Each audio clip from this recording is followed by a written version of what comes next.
Dear friends, we are about to begin this session of the plenary meeting of Eurasian vector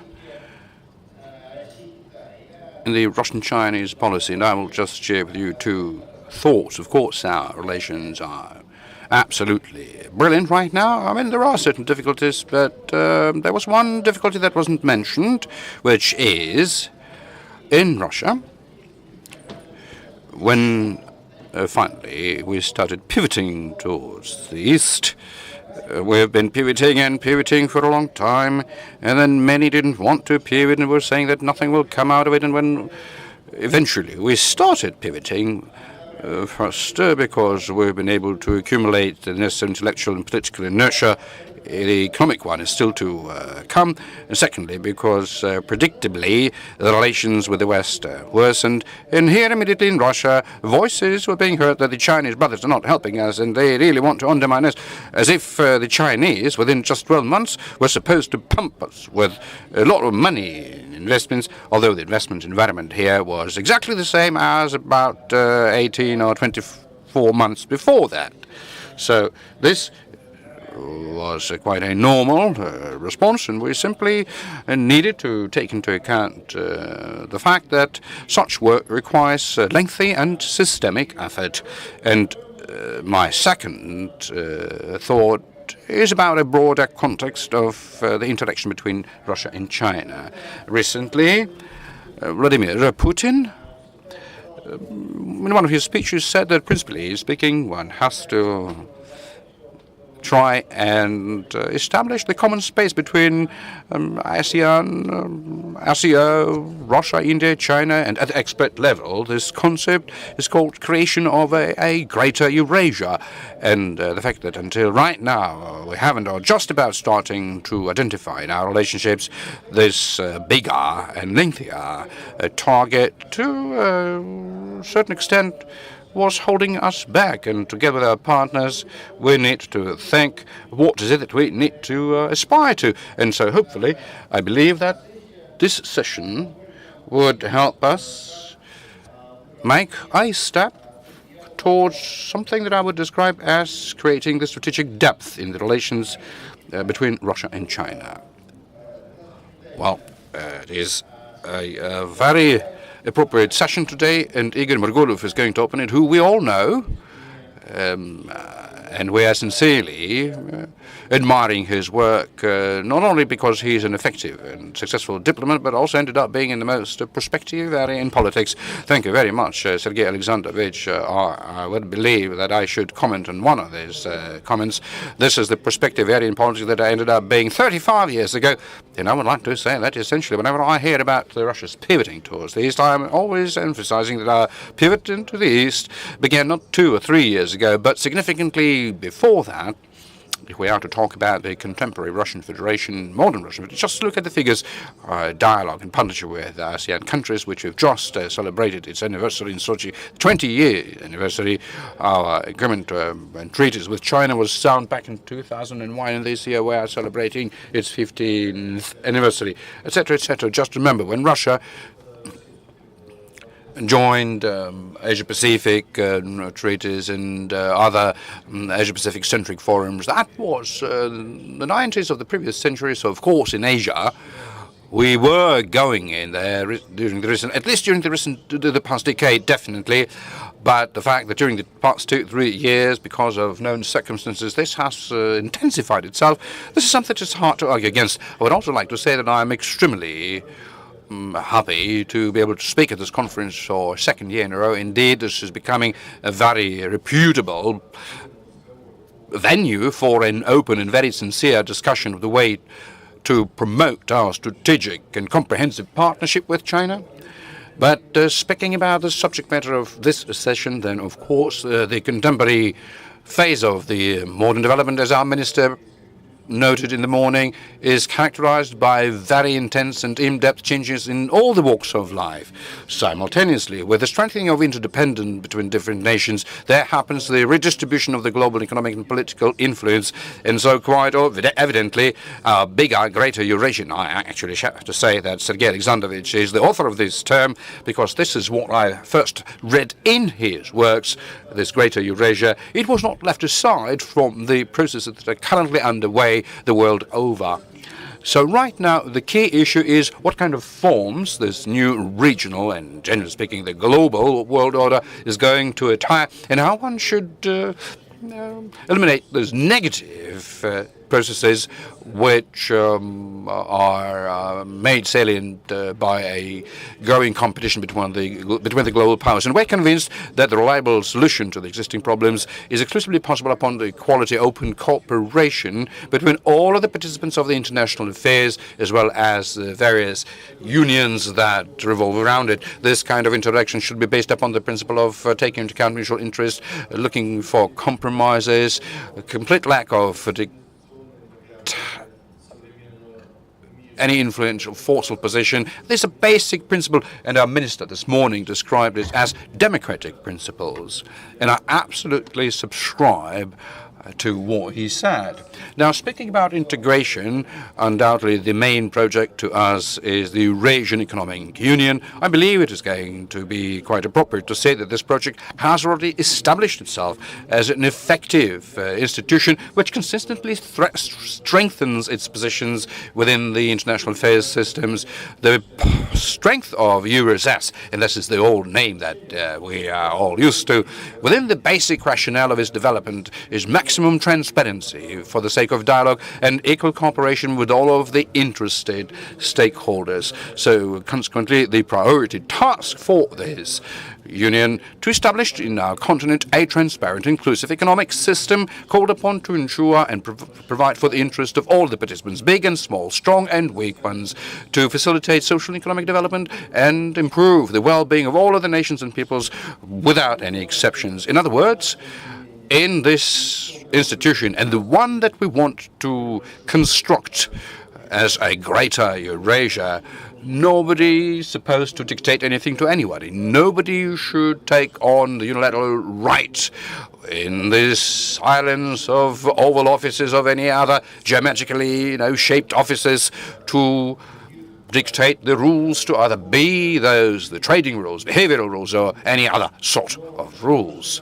So it is quite obvious that this open democratic approach is encountering the growing fragmentation, because currently we're talking about the economics, I would mean the global economic space fragmentation, and essentially the appearance of different closed formats like Trans-Atlantic Partnership and Trans-Pacific Trade and Investment Partnership, previously mentioned. Now, what's principally important here, I wouldn't like to deviate towards trying to compare what's best and what's worse. For the sake of searching for progressive best practices in trade and investments, I mean other things. What I mean is that these unifications, Trans-Pacific, Trans-Atlantic partnerships, are being formed as closed clubs for the select ones, with their, so to say, face control, and so accession to this club depends upon the political allegiances to those who are standing at its entrance. And so, evidently, these two concepts are being confronted, and I believe that we ought to think about the way to respond to this. And I would caution us from any attempts to establish some kind of a countermeasure. I believe it's not going to be constructive, because it seems to me that we need to continue to maintain our allegiance to the principles of transparency and openness and inclusiveness, and very specifically insist that the regional integrational institution should not eliminate, but rather be compatible to the existing international WTO systems, and those which are being set up should not try and content others. And so I believe that the principles that we're proclaiming are drawing more and more attention globally, because, a year ago, towards the end of May, the Eurasian Union and Vietnam entered into the agreement about the free trade zone. That was a bit of a pilot project which incentivized some serious interest towards our union elsewhere in the world. Today, 12 documents on cooperation were signed with a number of Asian and Latin American countries. Another 5 are currently being drafted. And what's important, please note, Vietnam is both the member of Trans-Pacific Partnership and at the same time enjoys the free trade zone with us. And the same applies goes for Singapore, who is demonstrating strong interest to try and conclude with us as soon as possible an agreement on a free trade zone. I believe there is no confrontation that I refer to in these cases. As far as China is concerned, quite clearly this is the biggest Eurasian economy, and understandably any economic construction within the continent without China being part of it is not going to be finite. And I believe that the authors of the Trans-Pacific Partnership do understand it quite well, no matter how proud they feel about what they did. And that is exactly why Eurasian Economic Union made a decision to enter into a negotiating process with China to prepare the agreement on trade and economic cooperation. I mean, the title name of it is a bit,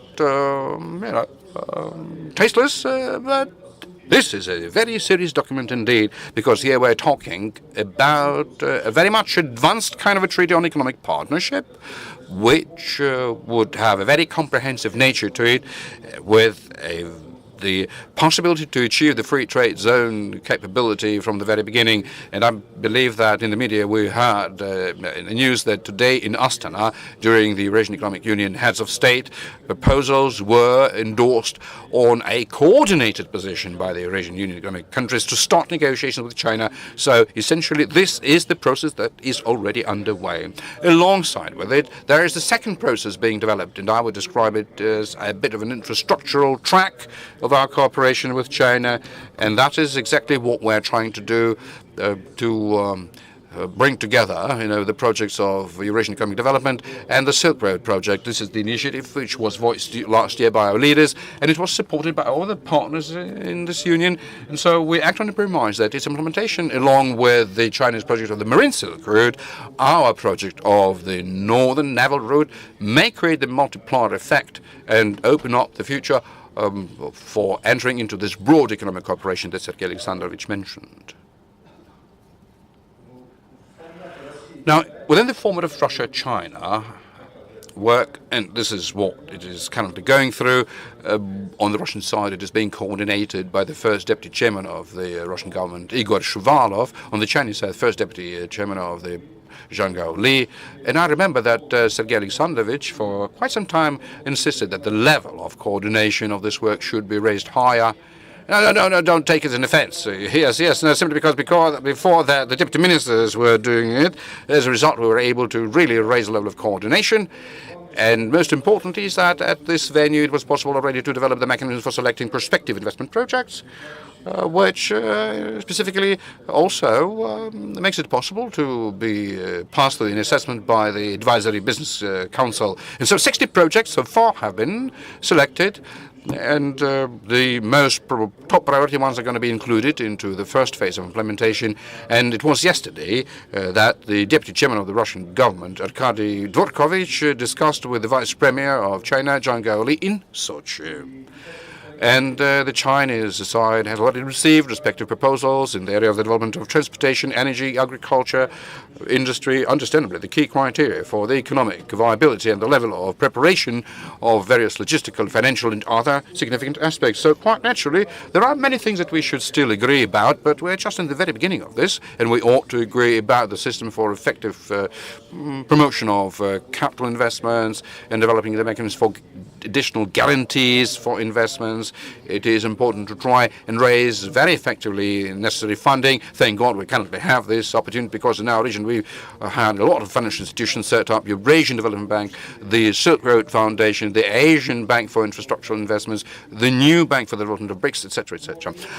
But this is not yet everything, because there is a third track that Sergey Alexandrovich mentioned in the very beginning, and it was something that President Putin mentioned in his address to the Federal Assembly: the initiative to invite to shape up this broader economic partnership, the Eurasian Economic Union members, the Shanghai Organization for Cooperation that is going to be joined by India, Pakistan, and further on Iran, as we hope, but also the session of the Asia-Pacific countries, which possesses very mighty potential, like, for example, 630 million people in population, which is in aggregations almost makes up the seventh biggest economy in the world. And during the very same day, in December last year in Zhangzhou, in China, there occurred a meeting, the Council of the Heads of State of the Shanghai Cooperation Organization, where the issues of development of the free trade zones were being discussed.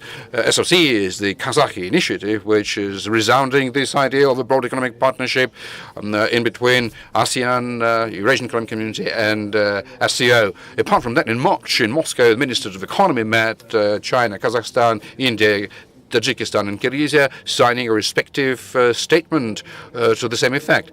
And finally, very productive discussion of the future and deepening the partnership. And at this moment, quite recently, has been debated. It was almost 10 days ago at the Jubilee meeting of Russia-ASEAN in Sochi, the ASEAN 10 very constructively accepted our ideas for home assignment to do this joint survey for the purpose of entering into a free trade zone between Eurasian Economic Union and ASEAN, between these two integration mechanisms.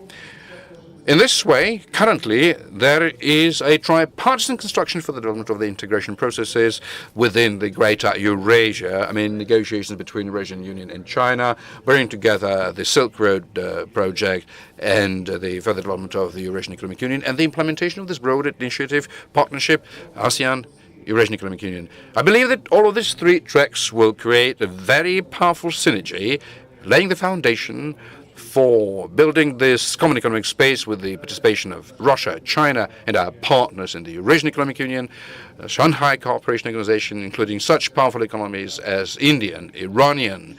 And what's really notable, this whole construction, I mean to say that this whole institution will keep the doors open to our Western partners in the Eurasian continent, and we shall continue to insistently promote this long-term and perspective work.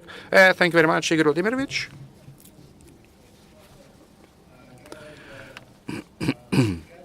Much more attractive and more optimistic than what we see this being covered in the world press. And so I believe that one of the issues for the Eurasian community of the future and of the current Russian Chinese should be developing joint information resources which would fill up the global information space with an adequate and truthful information, because if we compare this background and what we've just described, it's like a black and white. I, of course, am able to read Chinese, Singapore publications, so I've got this different point of view. But the normal people who limit themselves just to reading the Russian media, their impression is totally different from the one that you've just described. And you, as I understand, based yourself upon facts. So now I will pass the microphone. And by the way, we agreed that we will speak not more for 6 minutes each, because we would like to give the opportunity to have a discussion later on. And so with great pleasure, I'm giving the microphone to a person well known in Russia, one of the most successful and meaningful ambassadors of China to Russia, Comrade Professor Refinbini, who was also the director of the Institute of Social Development of the European and Asian countries under the State Council of China. Thank you, Sergey Alexandrovich. So this session is dedicated to the Eurasian issues in the foreign Chinese and Russian policies, and I understand that this is just a part of our overall policy. That is why I'm going to talk about improving the quality of Chinese-Russian relationships. And basically, I will be talking about problems, because achievements were the ones that many people before me mentioned. So I've got two statements to make. The first two about the development of the Sino-Russian relations, and the third one is going to be about Eurasia. And basically, I understand Eurasia as the post-Soviet space. So my first statement. Russian-Chinese relations are developing very intensely. We are indeed living through the best period in the whole history of our relation, which is for over 400 years. Now, what is not there? Where is the problem? It seems to me that the problem is that there is not enough of mutual understanding and trust. And against the backdrop of fast-paced changes in the world, it is very important for us to define together, for example, how are we looking at the world? What is our perception of our place, I mean, Russia and China, in today's world? What is the understanding of the nature of our relations and the strategic partnership, as well as interaction and the ensuing opportunities and limitations within our cooperation? And so, in this sense, I believe it is important to understand the concern that the other party has, and very precisely define the relations, the nature of the relations for their future development. In this sense, it seems to me that we somehow ought to check our clocks. I have an impression that the senior leadership of our countries, the leaders, do have a sort of a conceptual and principle understanding of what is going on in the world and the way we should work to strengthen our relations. But at a working level, maybe at the level of government officials, I must apologize with my friend Deputy Minister MORGULOV, who is next to me because we've been friends for quite some time. There are a lot of misconceptions in between the scientists, maybe, and in between different media organizations. We are being pushed into one extremity one time and then into the other, embrace each other in passion, or be cautious of China, who is trying to get out into the lead, or to balance the relations with it with good relations with everybody else, which is really hard to comprehend. So what are the interests of Russia then? And besides, we do understand that currently in the world, in between the leading powers of the world, there is competition, I would say. Competition. This is not a struggle. This is not just trying to, outweigh each other. This is the kind of a competition which is defined by many areas: economic, military, academic. And here we need to become aware of the significance or of the principal complexity of such a cooperation, and work out certain principles upon which we ought to work together. And that is why I would underscore my first statement: mutual understanding, which should continuously be strengthened.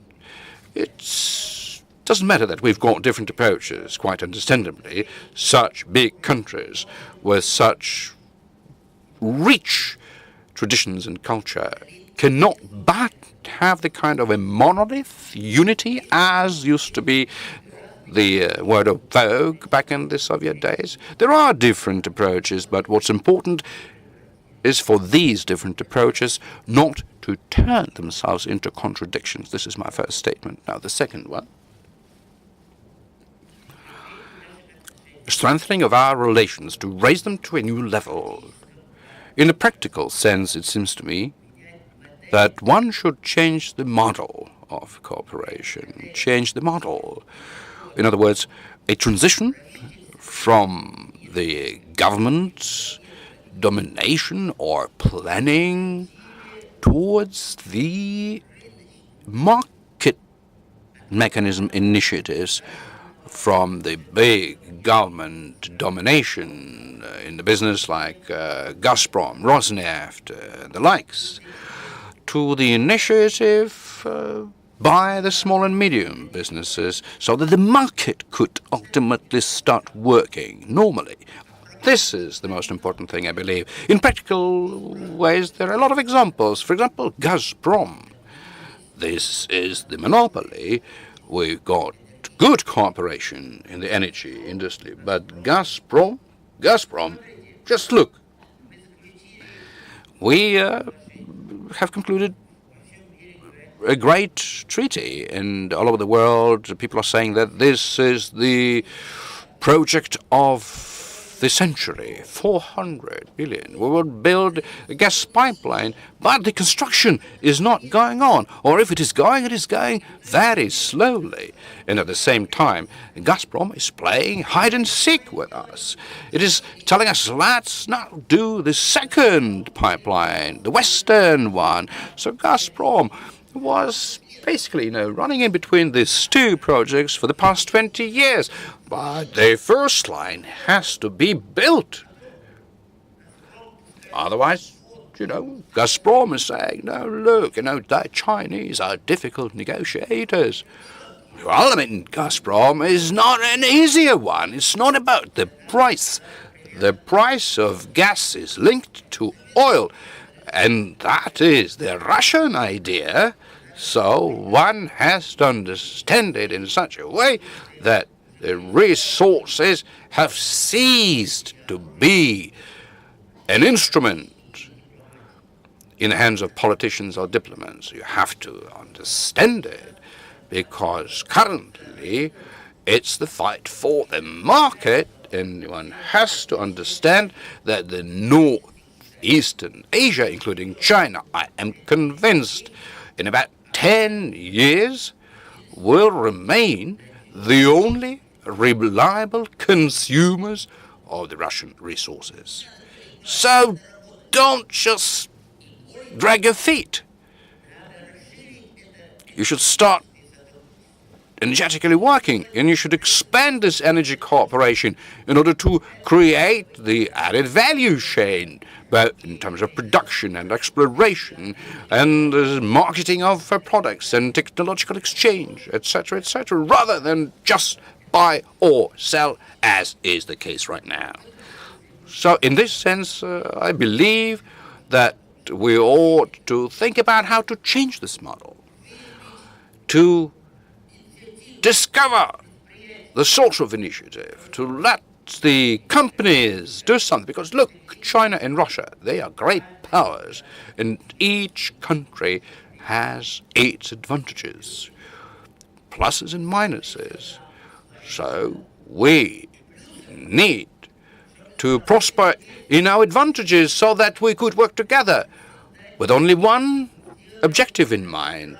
We should make our countries the community of the single destiny, and then we will forget about differences in our interests, be corporate or any other ones. So this is my main idea. What? 3 minutes left? Oh. 3 minutes left? No, it's been 8. We clocked 8 already. Well, it's just 3 minutes. If it's just 3 minutes for changing the model, I am ready to shorten. And the very last statement then, Eurasia. It seems to me that there are a lot of misunderstandings on the part of Russia. Please understand, China is the only out of the great major nations which has the understanding of the Russian politics in the post-Soviet area. The only one. And over on your side, there is a contradiction of interests that are being voiced in between Russia and China. There are no contradictions. You see, we've got common goals in terms of what we're doing there in the Central Asia and in Belarus, etc. That is why here we have common interests, and you should act on it. And particularly against the backdrop where the United States are exerting over Russia and China strategic pressure, both in the East and in the West. In this case, China and Russia may and should, despite certain well-known statement by Alexander III, the Emperor, about people and allies, in this case, China and Russia should precisely be back to back. That's the way I understand it. But in as far as the future of the Shanghai Cooperation Organization is concerned, I believe that the optimal choice of the future development is the creation of the free trade zone, which was something that China has been proposing for many years and Russia was not willing to. Why? Well, let my neighbor explain. Why? To have this free trade zone and on the very same foundation expand and try and establish some sort of a new form of integration. This is the only way out, I believe. Thank you.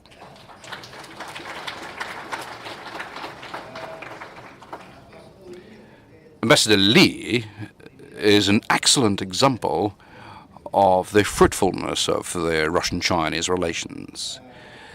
He has been able to preserve the Russian wisdom, has acquired, Chinese wisdom has acquired the Russian straightforwardness. Well, with great pleasure, I'm giving the microphone to Vladimir Marinin. I'm sorry? Yeah, I'm sorry, yes, Andrey Borisovich, yes. Yes, I was made a mistake. Who's deputy chairman of the Federal Customs Service of the Russian Federation. I believe that he is going to tell us about what kind of specific problems are there and how they've been resolved. Oh, yes, thank you, Vladimir Alexandrovich. I would very much like indeed to inform the esteemed members of this conference about the very specific cooperation between the Russian Customs Service with foreign partners as part of the development of the Eurasian Economic Union and the economic project of the Silk Road. Against the substantial increase of the trade flows, the basic objective that the Customs Service in Russia is facing is definitely accelerating customs transactions operations while maintaining the due customs control in respect to the transit goods which are being shipped from China to the European countries and the way back through the territory of Russia into China. Based upon the currently existing bilateral practice, this kind of measures can be ensured by way of mutual recognition of the results of the customs control, by way of organizing information exchange between the customs services.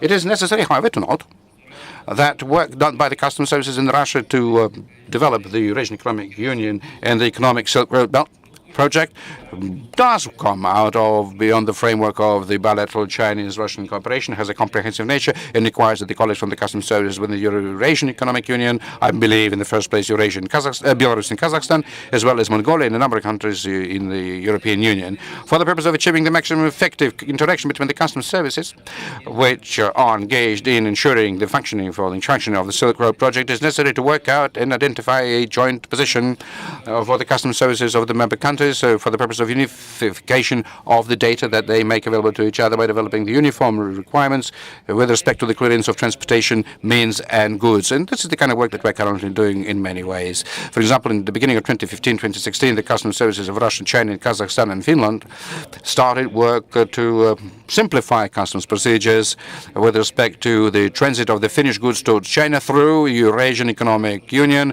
along the railroad connection by way of mutual recognition of the results of the customs clearance.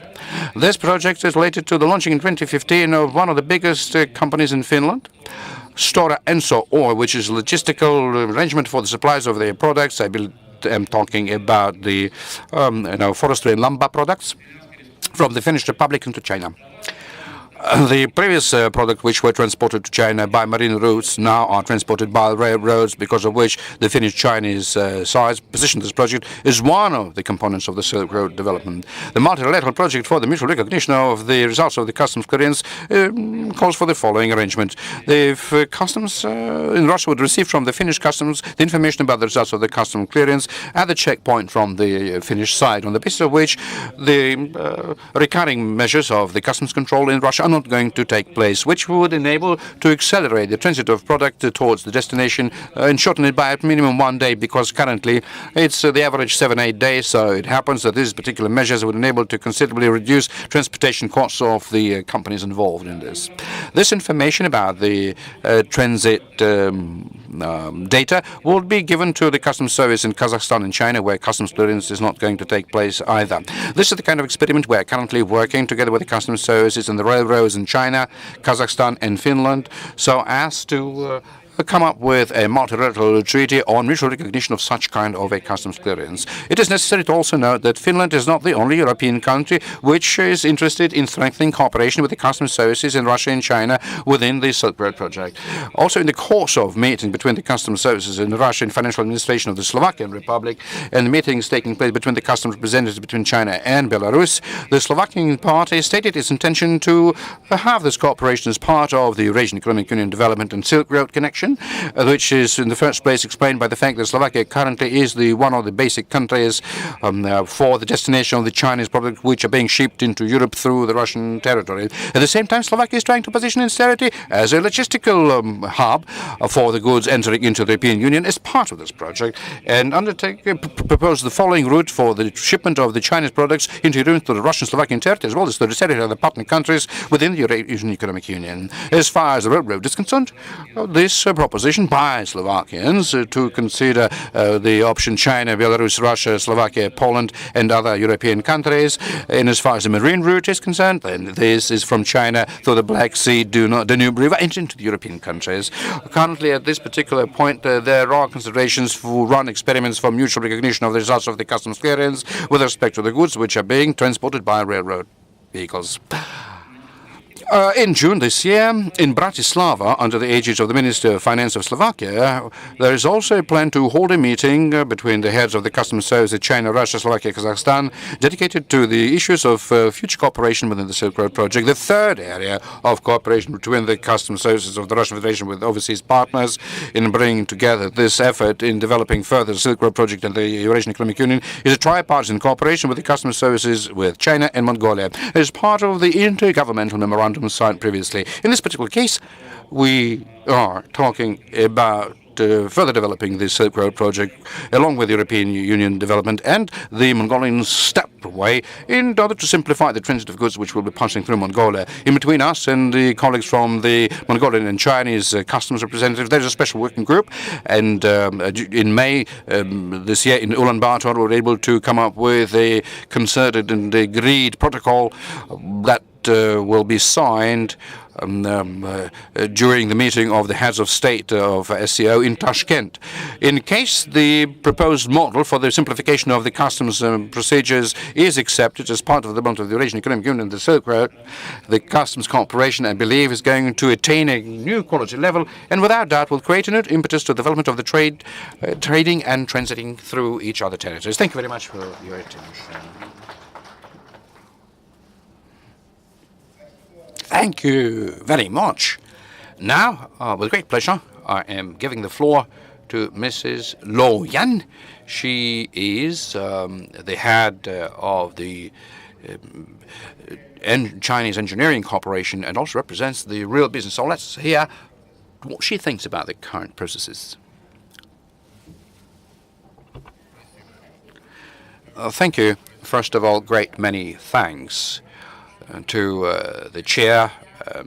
I'm very happy to participate in this conference representing the China's Russian Committee Business Council within the French Peace and Development Commission. You all know that our relations historically are passing through the best period, and then thanks to joint efforts they will be reaching out to the new levels, and we should very much appreciate it. Our Business Council is the entity operating under the aegis of the Committee for Friendship, Peace and Development, specifically related to the needs for incentivizing bilateral trade and economic cooperation. So nowadays, when the world economy is showing signs of recovery, there happens a greater cohesion between concepts such as Eurasian Economic Union and the Silk Road project, and we're hopeful that the bilateral trade and economic turnover, which has somewhat subsided last year, that is why we wanted to say a few words about it. The first is, I believe that we should strengthen our mutual understanding that and pay particular attention to big strategic projects. And so our trade and economic cooperation, which is further being developed by the efforts between the two governments, are growing into the future and contributing to the strengthening of cooperation between the Eurasian Economic Union and the Silk Roads. And there are some new bright spots in our cooperation. For example, the cross-border electronic trading. Then this is the trading in green farming products, development of joint manufacturing of such goods, also high-speed railroad construction, aviation technology, etc. So these are all strategic areas of our cooperation, but it is developing very slowly, to be honest. It hasn't yet reached the necessary level. What is the reason behind it? I believe that the companies in China and Russia lack sufficient understanding. For example, the industrial facilities are all of a systemic nature, and so one needs to learn more about each other's industrial systems, learn more about all of the respective regulations, norms and requirements and technical regulations. And this is something that we're not very much knowledgeable about. And that is why we are confronted by a great number of difficulties and issues. That is why our businesses have to undertake respective efforts towards this end. Secondly, financing of projects. This is where we find a lot of places which require further improvement. For example, this is the problem of providing the necessary funding, the problem of the interest rate in terms of what kind of interest rate can be had, and the form of funding most appropriate for the project in question. So I believe that yet again it is necessary to strengthen our mutual understanding within very specific issues and areas. Now, second thing, we ought to strengthen our cooperation and completely expose the potential for mutual investments, because currently what we see is that there is a great compatibility between our two economics, which both applies to investments, to technology, to labor resources.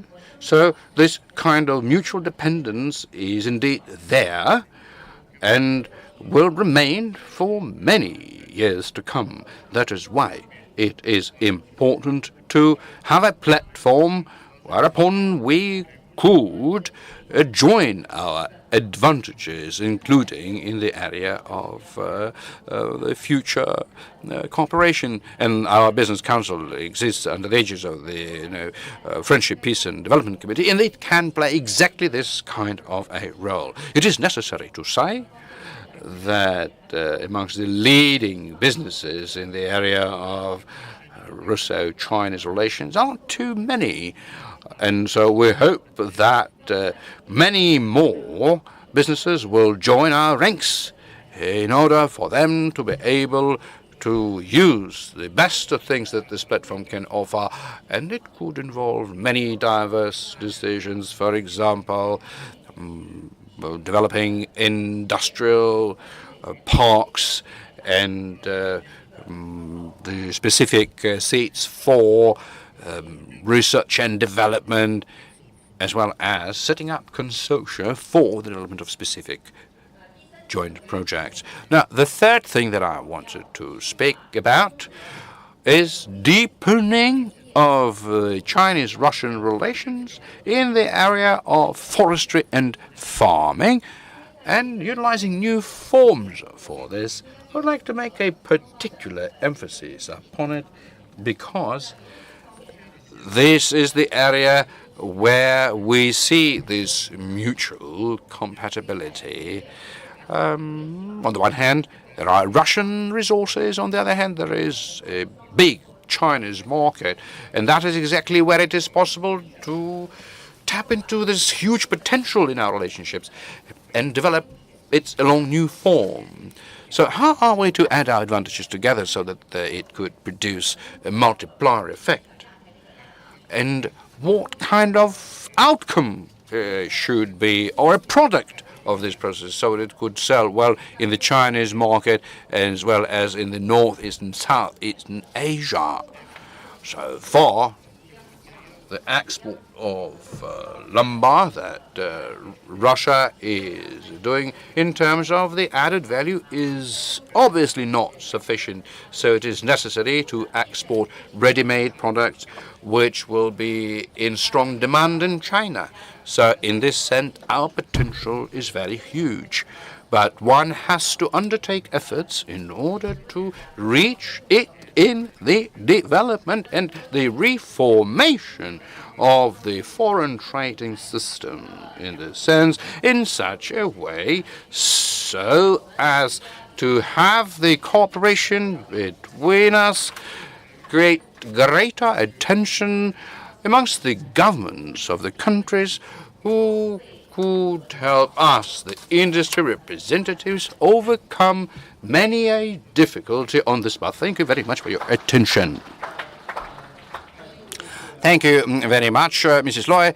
I do not have the slightest doubt that the organizers from the RIAC, when they would prepare the report on this conference, they would definitely include your ideas so as to make them well known amongst the government and the businesses who are related to the council. Now let me give the floor, and I very much enjoyed in your presentation the fact that you called upon Russia to export as much as ready-made products as possible, rather as the lumber, or the semi-fabricated timber.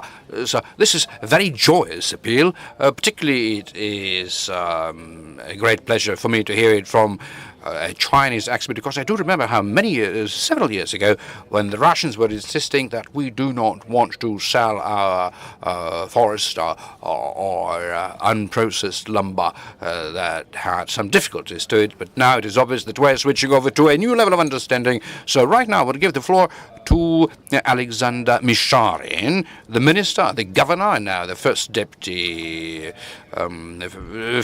chairman of the Russian Railroad Company, so that he could tell us about the plans that his gigantic company is entertaining. I am particularly interested in one thing. Are there any serious plans to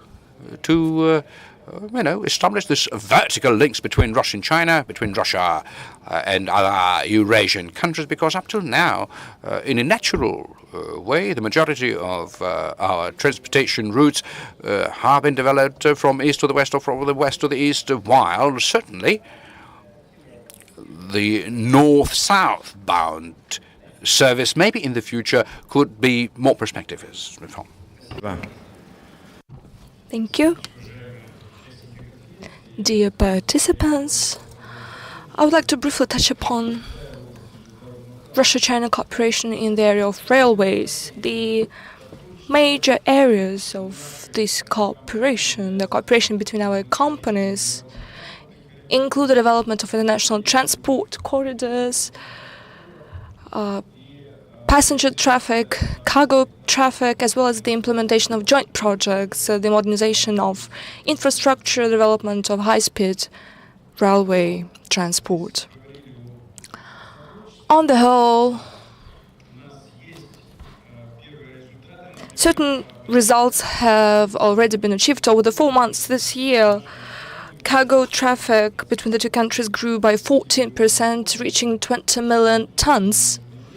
And this is not the full potential tapped, but still it is a step forward. Both export and import operations are increasing in the same way as transit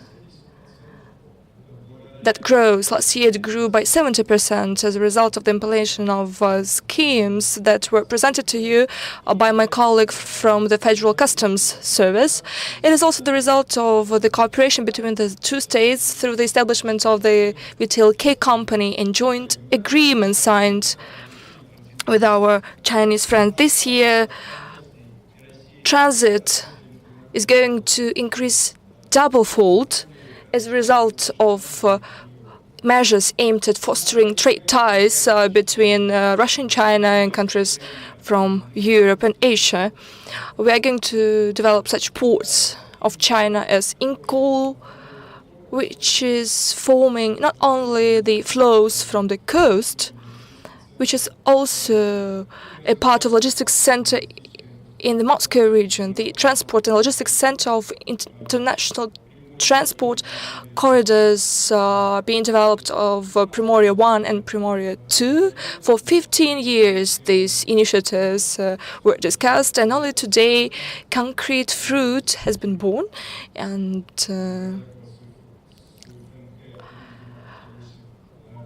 almost 8 million of tons have been shipped to Grodeko-Suinha, and we see these indicators growing and the prospects to continue developing, encompassing the whole Far East. Primoria 2, the growth reached 8 million tons with respect to this very pace. So cooperation continues, and we hope that a strategic document is going to be signed in the near future with the Chinese railways in order to continue this work. By the way, the settlement of our cooperation on customs clearance information exchanges could only become successful with the help of the participation of the Federal Customs Services. Answering the question regarding North and South, where is it? Well, North and South, East and West, so all those directions could be treated differently because we are moving goods from North Asia to Western Europe, which is not East-West exactly. Regarding the North-South corridor, it is developing. It encompasses such countries as India, Iran, with whom we have signed an agreement on the same tariff policy, and the first pilot train is going to be launched very soon. Huge possibilities for cooperation opened up in the area of high-speed transportation.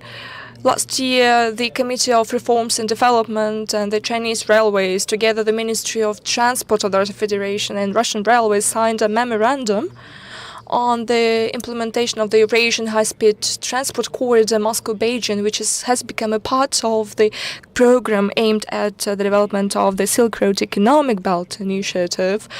This memorandum was signed in the presence of the heads of state. It implies a number of stages of its implementation on the territory of China. In compliance with this program, relevant infrastructure is going to be developed, which is characterized by the highest speed in the world. The first stage, the first line will be Moscow-Kazan. Let me stress that we are involved in joint activities on designing. All of it is carried out in cooperation with the Chinese consortium. That is the first specific step of our cooperation. It is also mentioned by the representative of the Business Council. So we are working on common rules, on documents, on all regulatory documents. That is why the experience, joint experience of Russian and Chinese engineers is going to be reduplicated, not only the territories of Russia and China, but on many other territories. Here we see the long-term effects of the implementation of this project. The first stage, Moscow-Kazan track, which brings together a number of regional centers, Vladimir, Nizhny Novgorod, Cheboksary and Kazan. In this area, over 30 million people live, and they're going to be at another 11 stops, which are going to be the future points of development.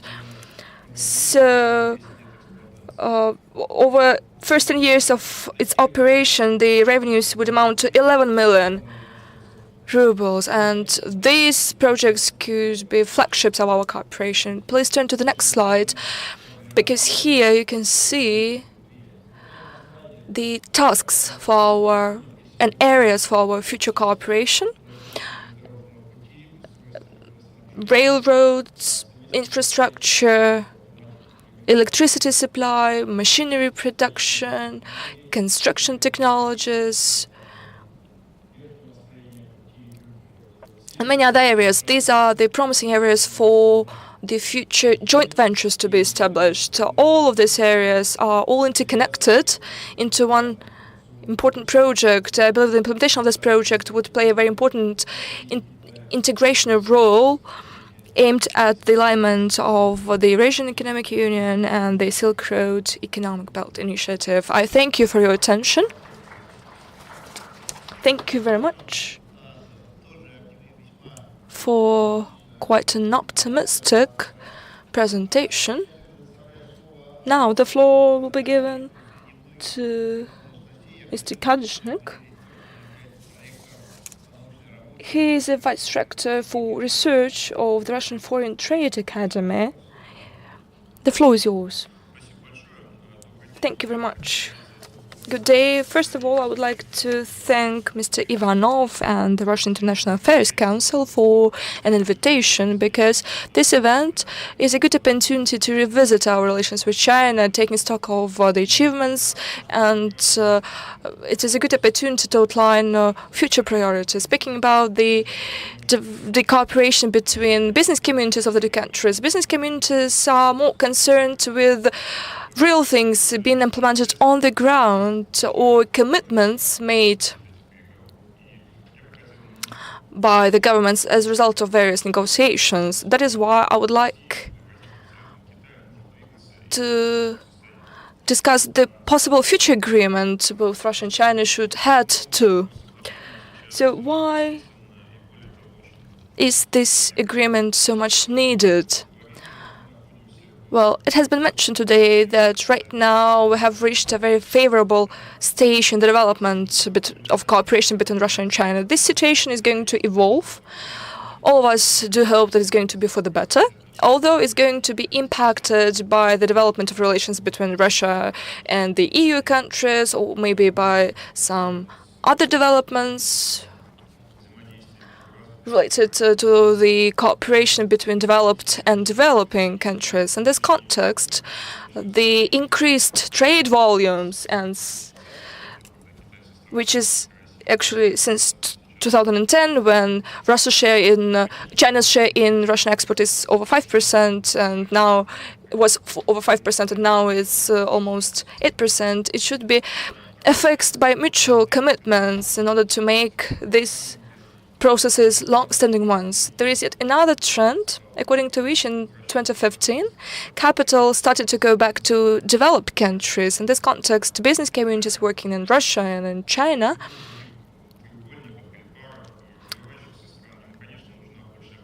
naturally need more certainty. In global export, for example, in 2015, in nominal terms, the global export contracted by over 14%. Naturally, it is related to the decline in oil prices and many other commodities. Nevertheless, we can see there is certain tension in global trade, and the business community needs more certainty and predictability. That's why this future agreement should send right messages with respect to greater stability to the business community. This third aspect that we should take into account is talking about the configuration of the future agreement boils down to the fact that the regional economic integration was perceived from the point of view of economic tasks for the last 20 years. And now it has moved to a political dimension related to the conclusion of a number of important agreements. Naturally, we should not try to make any sort of contradictions. Nevertheless, we need to try to come up with our own norms and standards. With respect to the rules of international trade over the last half a year, the situation has become more predictable. A couple of years ago, what we were discussing was whether we would be able to bring the Doha round to the conclusion.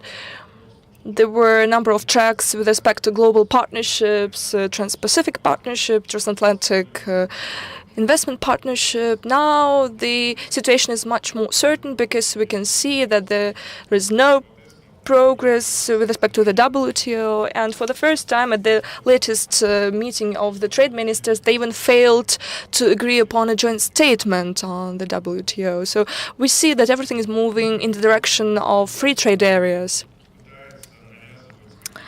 Besides, TPP is trying to impose its own rules and standards. Some of them should be analyzed in greater detail because they could be a step forward. Others are not usually in line with our interests. Regarding the cooperation between the Eurasian Economic Union and China, there should be three groups of issues to be discussed. The first ones are related to tariffs. Naturally, when the Chinese partners start speaking about the FTA, they are referring to the introduction of zero tariffs with respect to a number of categories of goods. It is a very sensitive issue for Russia because Russia has a very modest history of trade liberalization.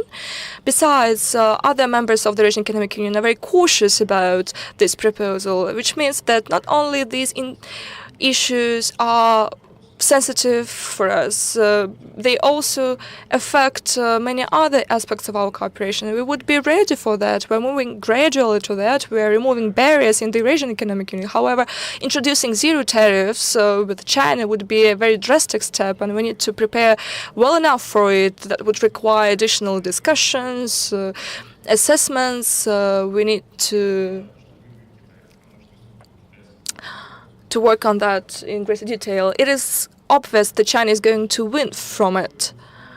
And it's not quite clear what the Eurasian Economic Union member states are going to win.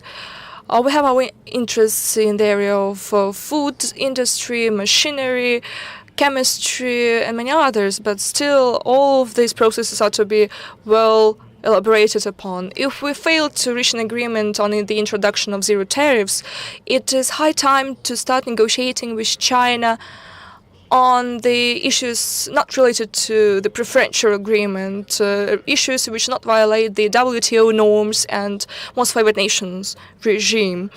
I'm referring to the exchange of information, to the fight against counterfeit goods, the recognition of technical standards, sanitary and phytosanitary standards, preventive information with respect to anti-dumping measures. There is a wide list of issues which are to be discussed, and that would be of great help for Russian and Chinese business communities. And the third group of issues which we should start talk about is a category of issues where both Russia and China would need international norms. For example, there is a number of provisions of the TPP which we could hardly be able to adhere to. The ban on the localization, on storage of data. Our positions could be different here. The ban on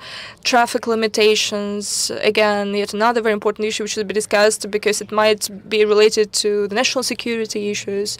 The issue related to the spread of genetically modified goods, approaches to sustainable development and environmental aspects, e-commerce, all of those issues could be discussed with China. We could come up with our joint position on all those issues that would differ from those positions offered by the TPP, and it would be very helpful in terms of fostering business ties between each other. And if we engage Eurasian Economic Union, China, and many other partners from the SCO and ASEAN to these processes, it will also be very helpful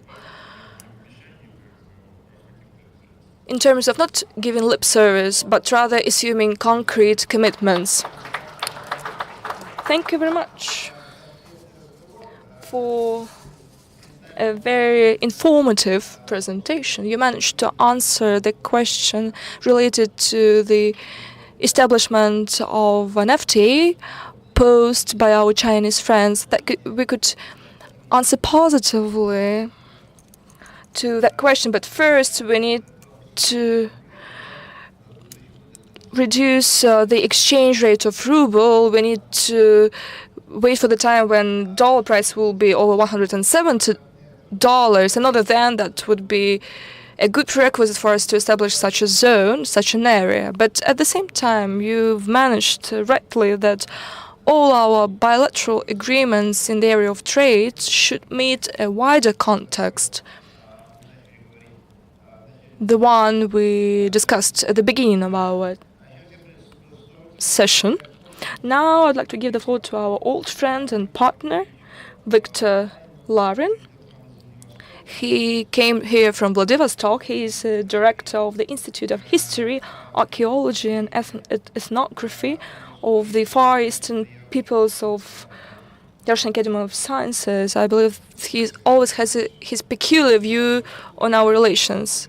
Since I ask everyone to confine to 6 minutes or to be as brief as possible because we are running out of time. Well, 20 seconds just to express gratitude to the Russian International Affairs Council for this invitation, for this opportunity to present my view to the Moscow community, because I am used to talking more to the Chinese colleagues about that rather than to the Muscovites. Well, I represent the region whose life mostly depends on its border location, to the fact that it is a neighbor to China. For a number of regions of the Far East, it is of critical importance. From that standpoint, the issues of improving the quality of relations between Russia and China are very fundamental. Well, today we are facing lots of tasks. One of them would be the establishment of the platform for Russia's integration into the Asia-Pacific region. That will not be possible without close cooperation with China. Yet another important aspect of our cooperation would be cross-border and interregional ties. Well, I believe that that would be one of the basics of Russian-China cooperation, one of the pillars of the Russian-China cooperation. And that pillar is quite weak today. We should admit that. It should be reinforced. And today it is a very important task. Well, I believe Well, I was asked to speak about problems rather than present a beautiful picture. And I believe the development of the Far East is stalling. Cross-border and regional ties with China are stagnating as well. They have always been sporadic without any decent management from Moscow and Beijing, which is fraught with certain negative consequences. In this way, certain euphoria related to the interconnection between the Eurasian Economic Union and the Silk Road Economic Belt causes some sort of a danger or concerns on my side, because attention is being shifted from the northwest, from the northeast to the west of China. Let me remind you of the fact that the interconnection or alignment, this term is quite new, although the notion of it is not quite new, because we've had lots of programs aimed at all the coordination of the Russia's Far East and northeast of China. This program was adopted back then, and no one actually speaks about this program because the results of this program are quite dismal. Why? Well, because certain steps are needed. Very soon there will be a time that everyone will forget about this program.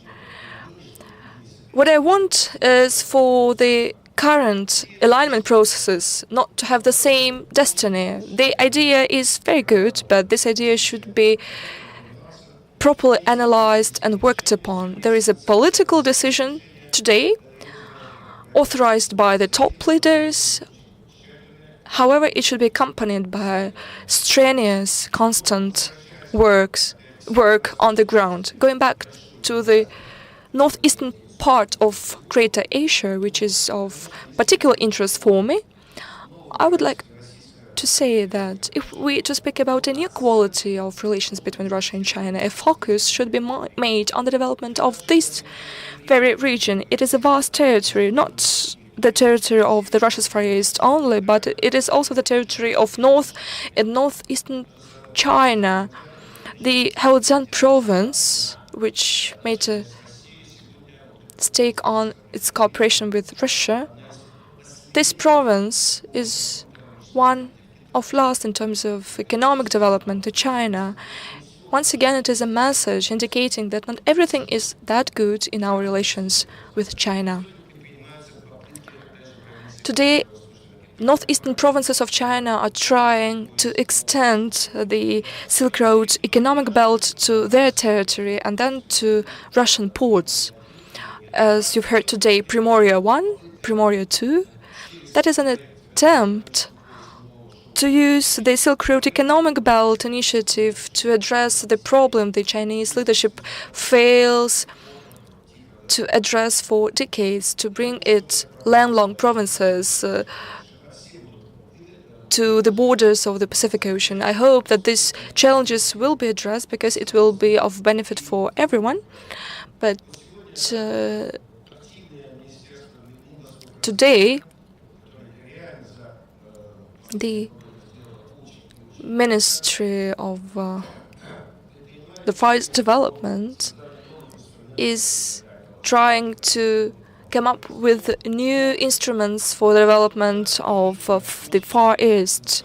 I'm referring to the fast-track development territories, to the establishment of the free port of Vladivostok, but I do not see there are many willing to become residents of these territories. That is why I don't think in this context we could count on the SMEs. Without some sort of a political support and participation of a state, those goals would be unrealistic in the context of the Russia's Far East. Although there are all conditions to achieve those tasks, today we've discussed the level of trust and mutual understanding. I would like to assure you that at the territories adjacent to China, the level of trust to China is much higher than that at other territories of the Russian Federation.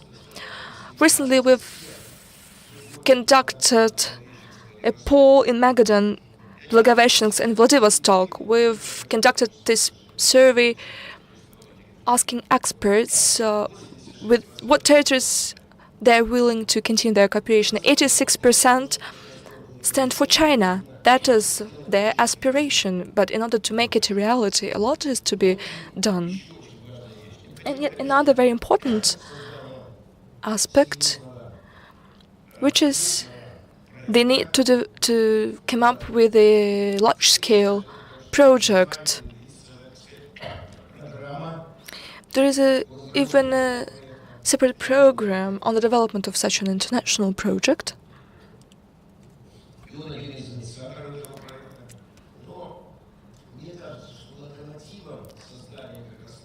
I think that the driver of such a project could be the Russian-Chinese cooperation, particularly that on the territory of the Far East and northeastern China. That will be it. Thank you very much. I would like to thank you for your perspective from the Far East. What I particularly liked is that you are worried by the fact that the alignment processes will distract attention from the need to develop the Far East. Don't be worried. I believe that all these initiatives are going to be implemented in parallel. And I should pay attention to the fact that there are certain positive achievements in the Far East. The outflow of population stopped, but we'll see what will happen. Now it is my great honor to give a floor to Lysin, director of the Center for the Russian and Central Asian Studies at the Shanghai Institute for International Studies. Thank you very much. Everyone knows that last year the leaders of Russia and China signed a joint statement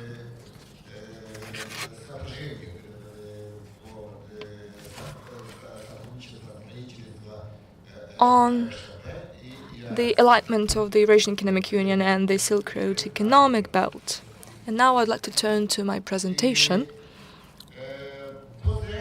After that, both in China and in Russia, a lot of conferences were organized. Everywhere it was stressed that this initiative is very important, but no one mentioned the specific ways to ensure this alignment. Not sufficient attention was attached to this very important aspect.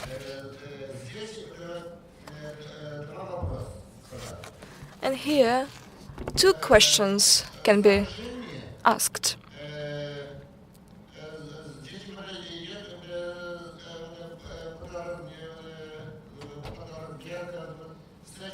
Well, alignment means bringing together.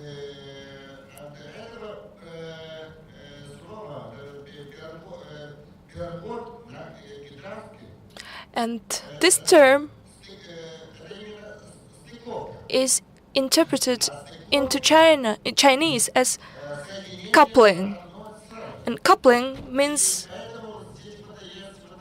using two parts to make one whole. And here, certain problems might arise. And the second question is the following. The Eurasian Economic Union is an international economic organization. It is a political structure, whereas the Silk Road Economic Belt is an initiative put forth by China, which eventually should lead to specific projects.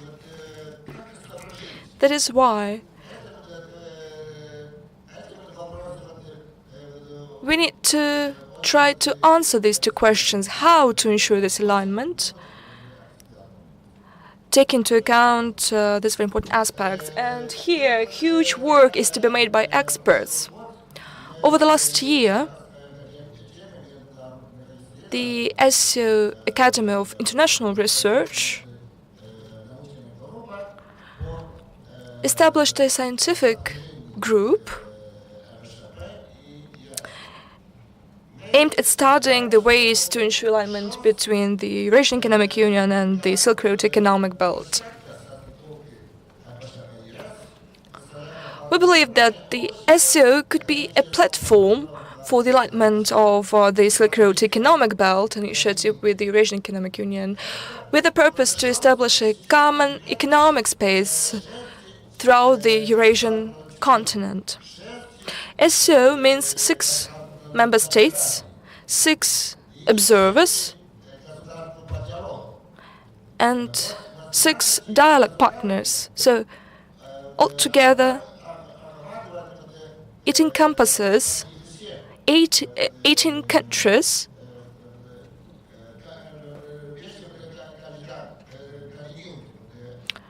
which is actually the Eurasian continent as a whole.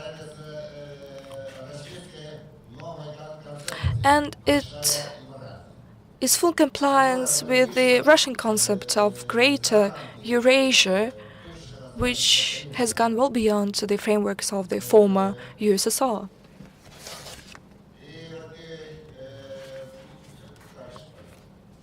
Next slide, please. The alignment or interconnection of integration processes could consist of the 2 components. The first one is soft infrastructure, and the second component is hard infrastructure. When we speak about soft infrastructure,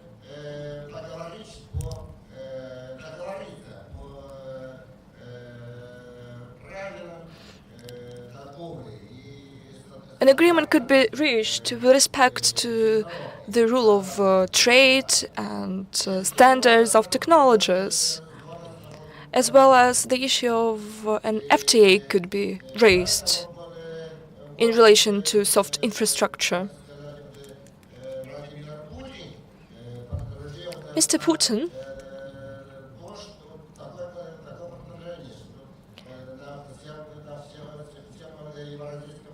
made a proposal to develop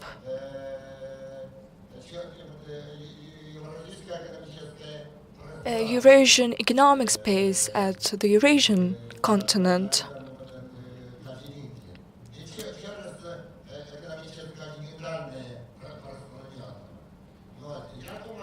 And continental partnership. But I believe that all of it should be based on the establishment of the free trade area within the framework of the SCO between China and the Eurasian Economic Commission. The Eurasian Economic Commission and China could be engaged in a dialogue on the issues related to soft infrastructure. Regarding the hard infrastructure,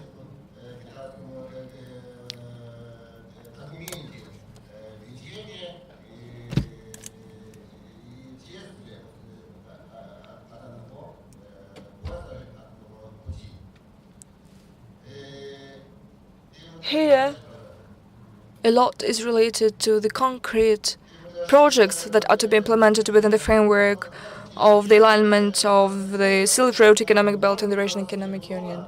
Now, the interconnection of the Mongolian road with the Chinese Silk Road Economic Belt and Trans-Eurasian Belt Развитие, which is the concept put forth by Yakunin, as well as the Northern Sea Route, which would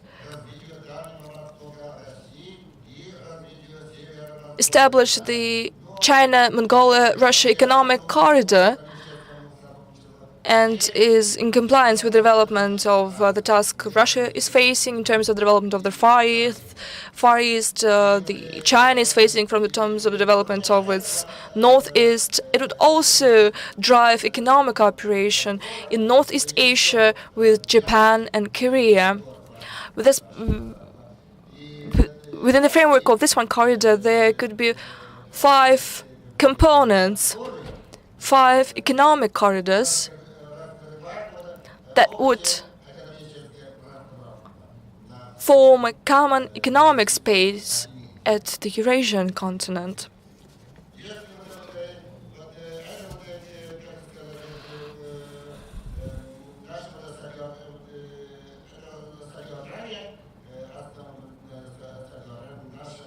That is the main point of our report. Should you have any questions or should you express an interest in this report, you could study it in greater detail. It's over here. Thank you very much.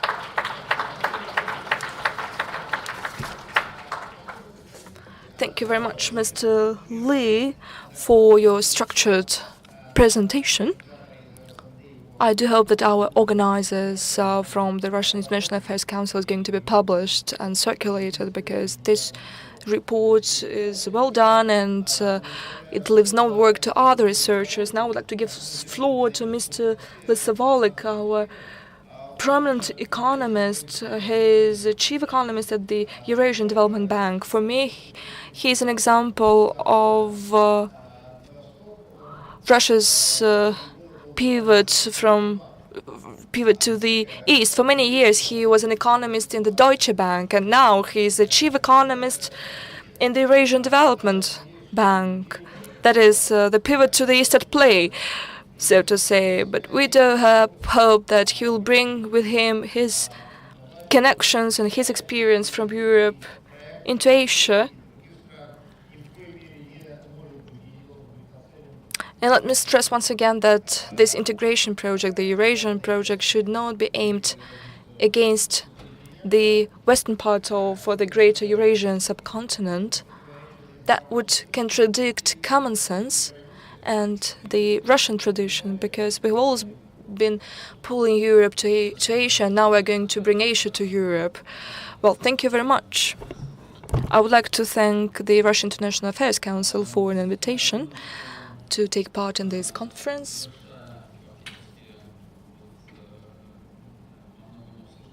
Well, concluding the discussions that have taken place during this session, I think a number of highlights could be made. One of them is complementarity. This word was mentioned on a number of occasions, including in the report and the presentation of Madam Lo Yan. I believe that in the process of aligning the Eurasian Economic Union and the Silk Road Economic Belt, there is a big capability to achieve complementarity, mutual complementarity, that should be tapped, and that should be reinforced with the help of various tools for economic policy and diplomacy, tools that have been discussed throughout our discussion. I'm referring to micro-regionalism, which is the cooperation between separate regions, cross-border trade, cross-border economic cooperation, and many others. Indeed, in today's world, when the global economy, a number of regional integration processes is growing, we can discern the signs of certain contradictions or frictions in the implementation of those processes. However, I believe that the very cooperation between the Eurasian project and the Chinese integration processes demonstrates the way successful regional and economic integration could be pursued, avoiding different contradictions and frictions which we often see with respect to many other regions. As an example of mutual complementarity and the use of mutual complementarity, I believe that China should be cited as a very successful example. And one of the tools China is using to ensure this mutual complementarity is export or free production capacities, free manufacturing capacities to the Eurasian countries. In particular, agreements have been signed recently between China and Kazakhstan. And it should be noted that this kind of cooperation could be very successful in terms of using mutual complementarity, because in times of crisis, from one hand, it gives an impetus to economic growth for the countries receiving these free manufacturing capacities. That would imply additional jobs, investments, budget revenues, and for China, that will be a way to get adjusted to current difficult crisis conditions and to cope with the problem of significant excessive manufacturing capacities. That is from the point of view how this alignment could be carried out at the micro level, including through the use of investment tools.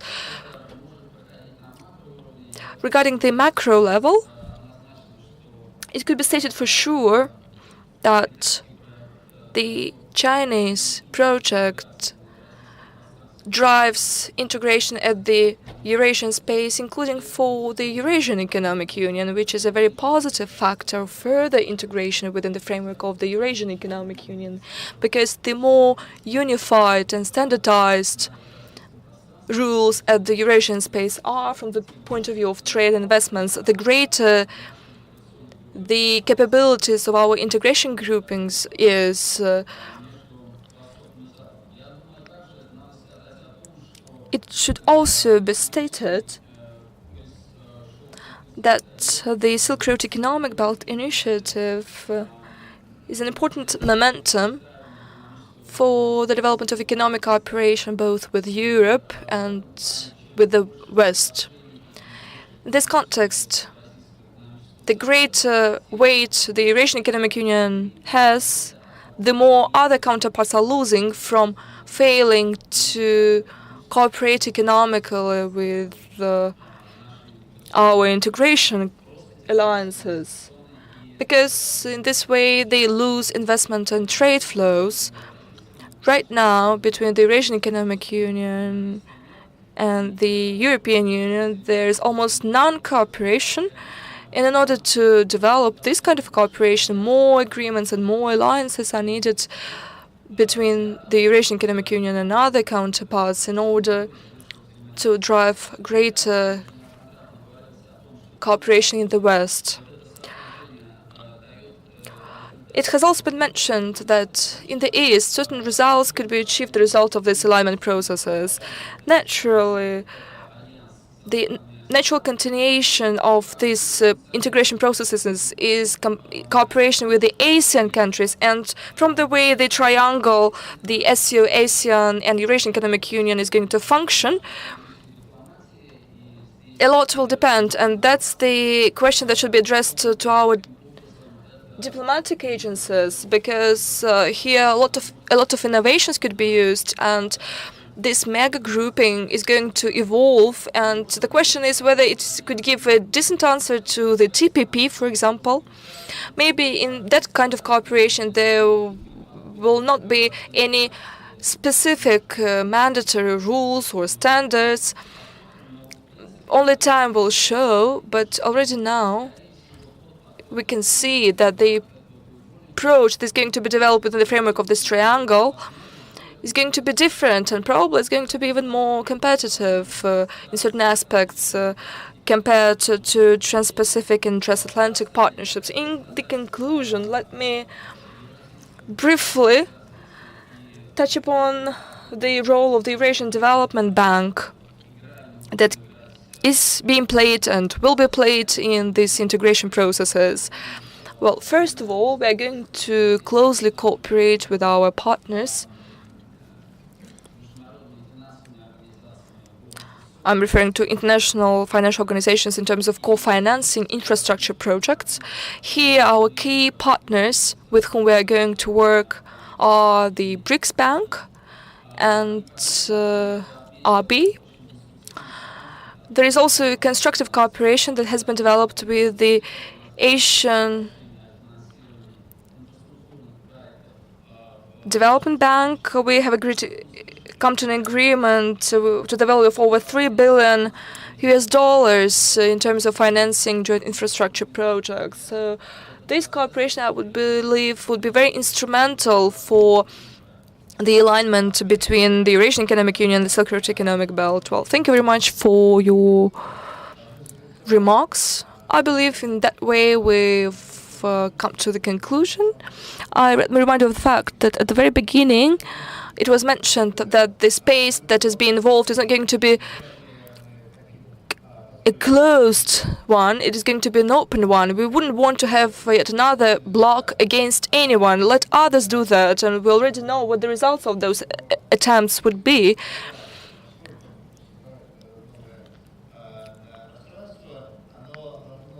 And the common space that is going to be developed, it should be open, it should respect each other's cultural and traditional differences, it should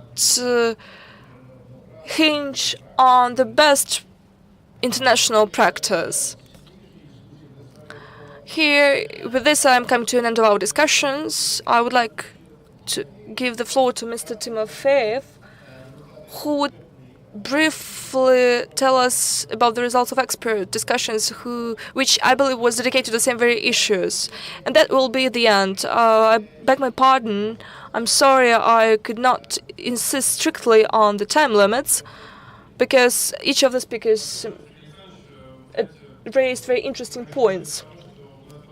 Well, to begin with, in terms of composition, discussion was a bit different. The topic was the same, although the angle and the organization of the discussion was a bit different. Well, today we are discussing with the participation of Russian and Chinese experts, whereas yesterday there were representatives of the Eurasian Economic Union countries, there were Japanese experts, Korean and American experts. So in addition to the Chinese and Russian experts, there were many other speakers. Today, the key word was multilateral relations. I haven't heard of any conference on bilateral relations that would pay so much attention to multilateral formats. And yesterday's discussions, this issue of multilateral relations were discussed quite at length. Another cut-through notion that was significantly specified yesterday boils down to the fact there is significant imbalance between political and economic aspects of integration processes at the Eurasian space.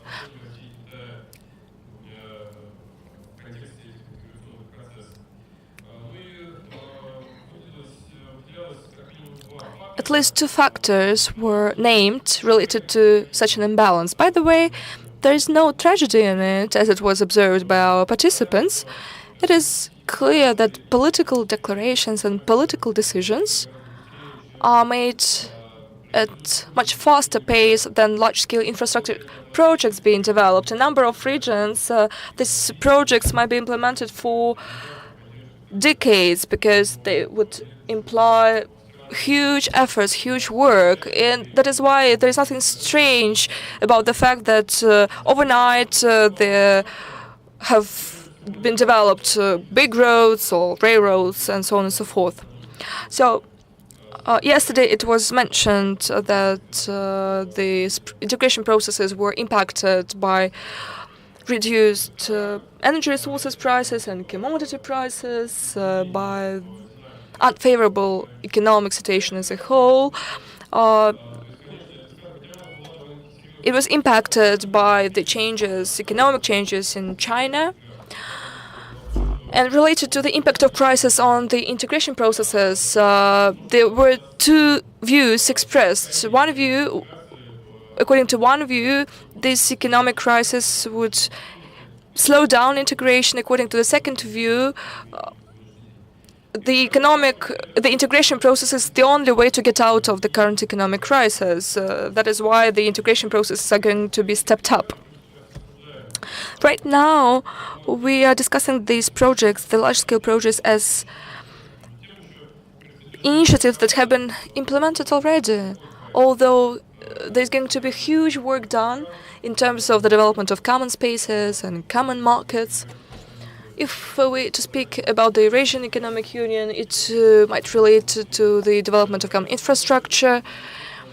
That is why the fact that these projects haven't been finalized is of great factor that impacts the speed of these processes. Going back to the idea of multilateral formats, a number of interesting proposals were put forth. First of all, there was an idea to establish multilateral consortia that would engage the business community of Japan, South Korea, Singapore. By the way, these proposals were made by the Chinese participants because in media it is quite widespread to say that the Russians or the Chinese are trying to prevent any other stakeholders to get engaged in their common projects. However, our yesterday's discussion demonstrated that it is not true. And the Chinese participants demonstrated their commitment to multilateral formats. The Eurasian Economic Union +1, this format was discussed at length. In the follow-up to this conference, the idea was put forth to organize working meetings with the deputy ministers of relevant agencies of the Eurasian Economic Union and countries and China. Two more interesting ideas, quite important ones, as I believe. The first one was quite unexpected because the term connectivity popped up. We discussed it at length when we were preparing for the APEC summit in Vladivostok. Its agenda included this term quite often. And another idea related to new foreign political thinking. I believe that wording was used at the end of the 70s. Now it is obtaining a new quality. And what is left is to hope that this new foreign political thinking is going to become a reality. Thank you very much. So, new political thinking, let's develop it all together, trying to avoid bad mistakes from the previous political thinking. I would like to thank everyone. The discussions turned out to be very interesting.